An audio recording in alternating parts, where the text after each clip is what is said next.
Welcome to the second course in the Compact for America BBA degree program. This course is all about the vehicle for reform, the compact itself. Now, what is a compact? All a compact is an agreement among states to accomplish something. There are compacts that deal with extraditing prisoners. There are compacts that deal with coordinating tax policy. There are compacts dealing with military alliances even between states. So all a compact is an agreement to accomplish something jointly. And as such, a compact is the perfect vehicle for states to originate constitutional amendments like the Balanced Budget Amendment, because the states can agree in advance as to everything that's going to happen in the process. They can agree on delegates, they can agree on rules, they can agree on the text of the constitutional amendment, and they can all be determined in advance. Now, before we go into the details of the Compact for America, which involves some 10 articles, which I'll explain in detail, it's important to understand the process that's being triggered by the Compact. The Compact is using the state's power under Article 5 of the U.S. Constitution to originate amendments. The states have the same power that Congress has to originate constitutional amendments to the U.S. Constitution. In fact, when the founders urged the states to ratify the Constitution, they promised them that they had nothing to worry about from the concentration of power in the new federal government, because, just like Congress, the states would retain the power to originate constitutional amendments and to potentially to decentralize power and restrain the federal government if they needed to. In fact, that was the argument of the final Federalist Papers, Federalist Paper number 85. It was, in fact, the final argument made by the founders to the states as to why they should ratify the Constitution and not be overly concerned that the balance of power between the states and the federal government might have been tilted too far in favor of the federal government, because the states held the ultimate authority over the federal government in their hands, the ability to redefine the federal government's power through amendments to the Constitution. Now, the problem with Article 5 when states use it is the process is incredibly cumbersome. First, 34 states, through their legislatures, have to pass what's called an application to Congress, applying to Congress for a convention to propose amendments, or for proposing amendments. That means 34 pieces of legislation have to be passed in 34 state legislatures even before you get to the point where a constitutional amendment can be debated and proposed. Then, assuming Congress responds to those applications by actually calling the convention, which is their obligation under Article 5, but you never know what Congress is going to do. Assuming Congress does play along and calls a convention, then the convention still has to debate a particular amendment idea, and then it still has to pass it based on the votes of the delegates from the states that go to the convention. And even after the convention passes a proposed amendment, it has to go back to Congress, and then Congress has to decide how to have it ratified. They can choose to have states ratify it through their legislatures. They could choose to have the states ratify it through state conventions populated according to state law, potentially with, individuals or legislators going to the convention to vote on it. Assuming Congress passes another piece of legislation and sends it out to state legislatures, the Constitution requires 3/4 of the states, or 38 states, to ratify it. So that means 38 more pieces of legislation have to be passed to bring into existence a constitutional amendment that was originated by the states. So taking together, it takes at least 100 pieces of legislation to originate a constitutional amendment under the ordinary Article 5 approach. The benefit of a compact is you can prepackage all of those steps on the state side in an agreement among the states. And as we'll discuss in the third course of this discussion, on the congressional side, you can prepackage both of the congressional steps, both calling the convention and referring out for ratification the Balanced Budget Amendment, in a single congressional enactment called an omnibus concurrent resolution. But we'll leave that to the third course. The second course is about the compact, which consolidates all of the things states have to do in order to have a convention which would originate an amendment to the U.S. Constitution. In this case, the compact has 10 articles to accomplish this. The compact in Article 1 lays out the preamble, the findings, the reason for the compact, and it's very simple. Article 1 says that the purpose of the compact is for the states to use their power under Article 5 to originate a constitutional amendment, in this case a balanced budget amendment, so that the consequences of exercising that power are known in advance, that everyone understands the logistics, how the states are going to behave, how the convention is going to be operated, and what it's going to be voting upon. So that is the only purpose of Article 1. Article 2 of the compact defines some essential terms. It defines what we mean by states, in this case, states of the United States of America. It defines the balanced budget amendment that is part of the compact. The balanced budget amendment that we've already discussed in the first course is specifically defined as the only balanced budget amendment that the compact is contemplating, that the compact is advancing from the states. In addition to Article 2, there's Article 3 of the compact. Article 3 of the compact just defines what it takes for the agreement between the states to be formed. Now, one part of it says that when you enact a law that has the compact nested inside of it, that enacting that law will become the equivalent of state law. But just because one state enacts a law doesn't mean that another state agrees to it. So the second part of Article 3 says that in order for there to be a compact, in order for there to be an agreement between two or more states, when a state enacts into law this compact, it must be also enacted by another state, and notice has to be given to each of them. When we deal with contracts in the business world, this is called a manifestation of mutual assent. And Article 3 ensures that any state passing this compact will manifest, will express its willingness to enter into an agreement to originate a balanced budget amendment, which will be communicated to other states, every state that joins the compact. Now, Article 4 gets a little bit deeper, gets a little bit more into the structure of how the compact will operate. Article 4 of the compact creates the Compact Commission. All the Compact Commission is an interstate body populated by the states that have joined the compact with the purpose of coordinating and supervising the entire process of originating a constitutional amendment. The Commission will appoint a compact administrator. The compact administrator will have the job of informing other states when states join the compact, of finding a location and raising money to pay for the convention when the convention is convened. And this is going to be a critical component of the compact, because for the compact to trigger congressional action, the compact administrator is going to have to tell Congress when enough states join the compact for it to become live, for it actually to become effective. Now, Article 5 of the compact is the part of the compact that actually applies to Congress for a convention for proposing amendments, in this case for a balanced budget amendment.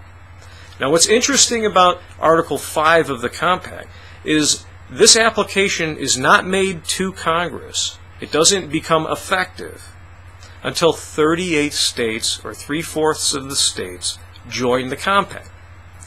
Until 3/4 of the states join the compact, this article remains dormant. when 3/4 of the states, or 38 states, join the compact, it goes live. And that triggers the responsibility of the compact administrator to notify Congress that now there are 38 states that have applied for a convention to propose the balanced budget amendment that we've already discussed in Course 1. Why have we picked 38 states? Because we know that if 38 states join the compact, you have enough not only for the 34 states needed to apply to Congress, but also the 38 states you need for ratification. By requiring 38 states to be in the compact for Article 5 of the compact to go live, you ensure that you can get the entire process done, that you have the political will manifested from beginning to end of the Article 5 process. Now, Article 6 is another critical component of the compact. Article 6 of the compact defines who the delegates will be. And in this case, it provides that the compacting states will all initially appoint their sitting governors to serve as delegates to vote for the state at the convention when the balanced budget amendment is proposed. We've chosen the governors because the governors provide natural leadership. The governors are also one of the few statewide representatives. So when they speak, you can make a reasonable case that they speak for the state, better than most any other elected official in the state. Now, we're not just sending governors into a convention to vote willy-nilly. The article that appoints the governors to go to the convention to vote on the balanced budget amendment also very carefully limits their authority to do only essentially two things. One, they must vote into place the convention rules that are spelled out in the next article, in Article 7. And we'll discuss those later, but those rules ensure an orderly and quick process that can't get out of control. Second, the Article 6 also specifically limits the authority of the delegates to the convention to deliberating over and voting up or down the balanced budget amendment that we've already discussed in the first part of our course.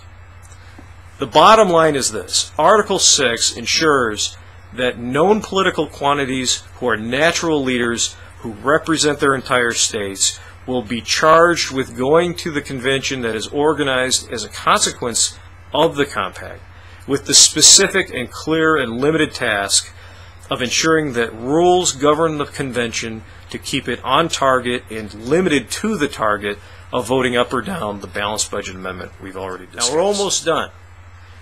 There's a few more articles to go. Article 7 is very important because it defines the rules for the convention. So the delegates, the first thing they have to do when they get to the convention is vote these rules into place. In Article 6, when we're talking about the delegates' authority, it's actually specifically provided for that if the delegates cannot vote these rules into place in Article 7, they have to go home. So Article 7 lays out the rules for the convention, and they preload those rules so that everyone knows going into this process for something as important as a constitutional amendment exactly how it will be conducted. There will be no mysteries that are revealed at the convention. The first thing that it emphasizes in Article 7 is that states will vote as states, one vote per state, just like all prior interstate conventions in the history of this country. That will be locked down. Now, throughout the other provisions of Article 7, you get specific rules on what the agenda will be. The agenda will be limited to just the balanced budget amendment that we discussed in the first course. It specifies that for non-member states, states that haven't joined the compact, if there are any, perhaps there won't be, but if there are non-member states, then they will appear through no more than 3 delegates. And the reason for that is to maintain an orderly convention.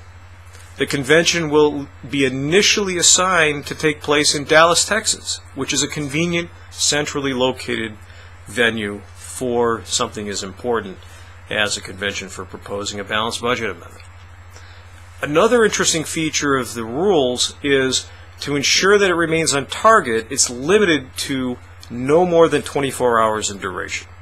If you think about it, if states have gone through the trouble of enacting the compact with the specific balanced budget amendment text in them, and through legislation that would have had to have been approved in most states by the governor in order to become law, there's no good reason why a convention to vote up or down that balanced budget amendment should take more than 24 hours.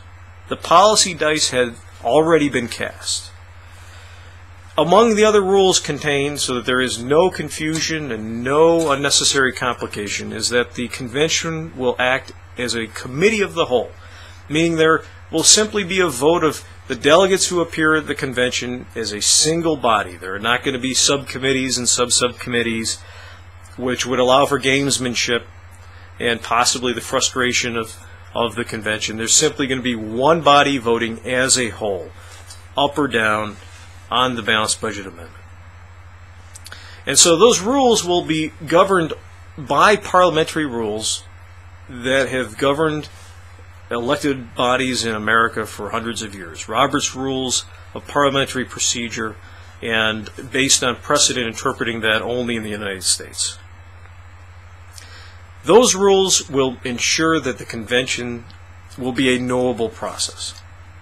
And that's why it's front-loaded in the compact. Now, Article 8 keeps the process on track indirectly as well. Article 8 is the suspenders to the belt of the preceding articles. Article 8 locks down all of the states that have joined the compact to only considering the product of a convention that is governed by the rules under Article 7. It locks down all of the member states to only considering the product of a convention whose delegates have behaved properly, that have followed the instructions contained in the compact and haven't gone and done anything else. Article 8 guarantees that the states who are members of this compact, at least 38 states, will not ratify any amendment or any revision of the Constitution that might arise from a convention other than the balanced budget amendment. In short, Article 8 ensures that the convention will stay targeted to the balanced budget amendment because it will scotch the entire deal and lock down all of the member states and prevent them from ratifying anything other than the balanced budget amendment, which should dissuade even the most irrational people from doing anything else. Why waste everyone's time? Article 9 is another unique feature of this compact that enables the entire Article 5 state-originated constitutional amendment process to be front-loaded. Article 9 is the point in the compact where the member states ratify in advance the balanced budget amendment we discussed in the first course. Now, we're able to do this because there is an effective date in Article 9, which states that this is only effective on the occurrence of two things: that upon the proposal of the balanced budget amendment from the convention and the referral from Congress of that balanced budget amendment for ratification by the legislatures. So this pre-ratification only becomes a live piece of legislation if those two preconditions are met. And when we discuss in the third course the counterpart congressional resolution, we'll see how the two enactments, the compact from the states, the congressional resolution in Congress, how they work together as counterpart legislation to ensure that the pre-ratification of the balanced budget amendment happens efficiently and quickly. And then finally, Article 10 of the compact. Well, this is pretty much the legalese section if you haven't had enough legalese.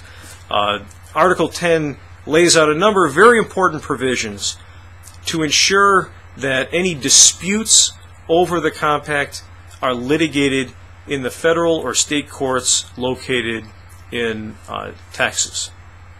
And it provides for a process whereby the attorneys general and the chief law enforcement officer of member states could petition the commission to have such challenges litigated, to be challenged in other states or other venues if it's more convenient to defend the compact. That's probably one of the more important provisions, making sure that the venue for any challenge to the compact is at a reputable judicial location. In addition, the compact contains an effective date clause that ensures that all these provisions will be appropriately effective according to the law. And then finally, the section contains, among important provisions, a clause that provides for the severance of any provision, any section in this compact which is deemed to be unconstitutional, which will allow the compact to proceed forward without that section so that its purposes are not frustrated by an unduly activist court that might try.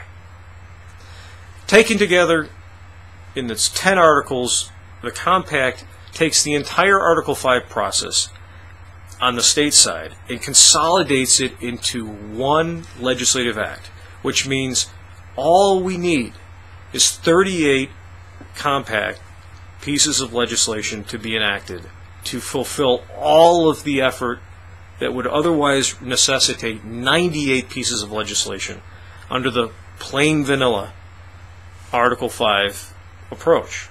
This saves more than 60% of the effort in terms of lobbying and communications that would otherwise be necessary without a compact. And for that reason, the Compact for America achieves the primary purpose of any compact, which is to coordinate state action collectively and efficiently so that we actually get things done.